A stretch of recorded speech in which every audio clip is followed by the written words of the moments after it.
Lalu bagaimanakah penerapan CS dan PS ini dalam analisa dampak? Seperti yang telah dijelaskan sebelumnya, surplus konsumen digunakan untuk melihat dampak kesejahteraan konsumen dan surplus produsen untuk melihat dampak kesejahteraan produsen.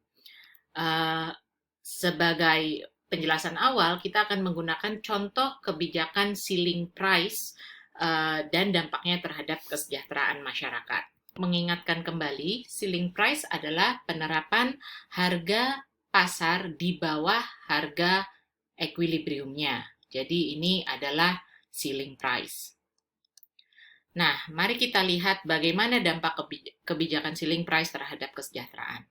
Pertama, ketika harga turun dari P0 ke P1, tentu ini menggembirakan bagi konsumen karena mereka dapat mengkonsumsi barang lebih banyak karena harganya rendah. Oleh sebab itu, permintaan bergeser dari Q0 ke Q2. Namun, besarnya barang yang disuplai oleh produsen hanya Q1, mengakibatkan terjadinya shortage. Nah, bagaimana dampak terhadap consumer surplus dan producer surplus? Pertama, dari sisi consumer surplus, kita tahu sebelum adanya kebijakan, maka area consumer surplus adalah area trapesium putih, trapesium putih dan B, itu adalah area consumer surplus. Namun dengan turunnya harga, maka daerah A ini menjadi area consumer surplus. Jadi saya tuliskan di sini dampak terhadap consumer surplus adalah area A, jadi positif.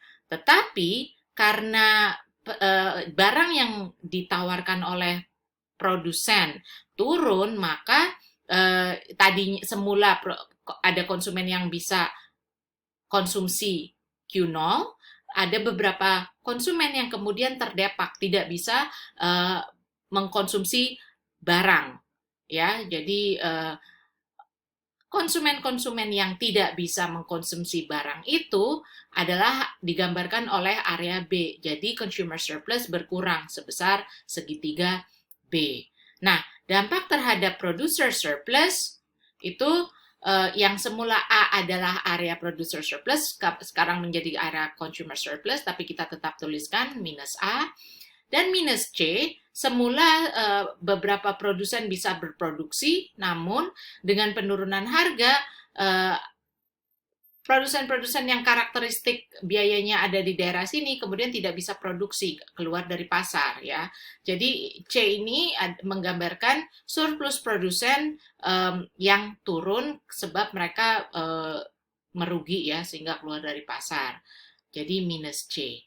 Ini jadi dampak terhadap kesejahteraan konsumen adalah A minus B secara neto, ya kalau dari gambar ini terlihat A lebih besar dari B, jadi kita bisa bilang mungkin CS lebih better off, ya, lebih baik kondisinya. Tapi untuk producer surplus, mereka yang kehilangan atau merasakan kerugian lebih banyak karena consumer surplus, producer surplusnya berkurang. Lalu bagaimana total welfare atau kesejahteraan masyarakat secara umum? Itu kita tinggal tambahkan saja, ya. A plus ini cancel out, minus B minus C. Jadi ada secara umum, ya, negatif. Jadi ada total loss atau net loss, ya, kita bisa bilang net loss. Jadi kebijakan upah minimum kebijakan upah maksimum atau ceiling price ini bagi masyarakat itu ada net loss, jadi merugikan. Nah, area B, C ini disebut sebagai dead weight loss, area di mana konsumen merugi sebab semula ada konsumen yang dapat ikut menikmati konsumsi produk, dan area C adalah area produsen yang semula bisa berproduksi di pasar, namun kemudian karena penerapan harga yang rendah mereka keluar dari pasar. Jadi berdasarkan analisa permintaan dan penawaran serta dampaknya terhadap consumer surplus dan producer surplus, ternyata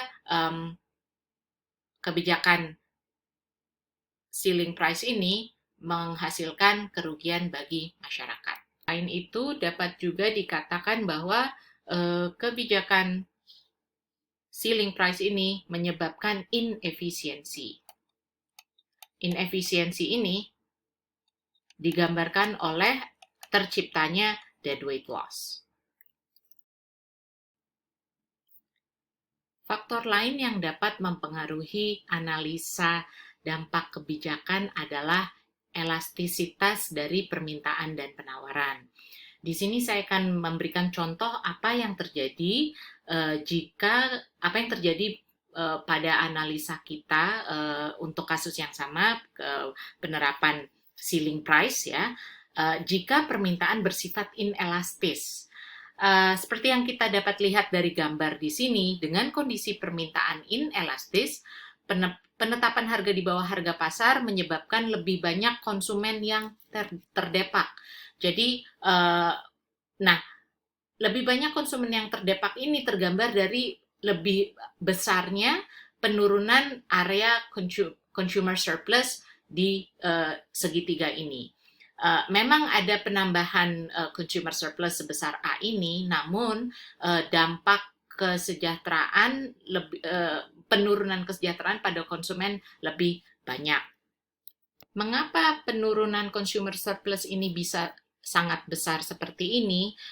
Karena kita ingat kembali bahwa jika permintaan bersifat inelastis, salah satu sebabnya adalah hal ini mengartikan bahwa permintaan terhadap barang tersebut bersifat bernilai tinggi, memiliki arti yang bernilai bagi masyarakat.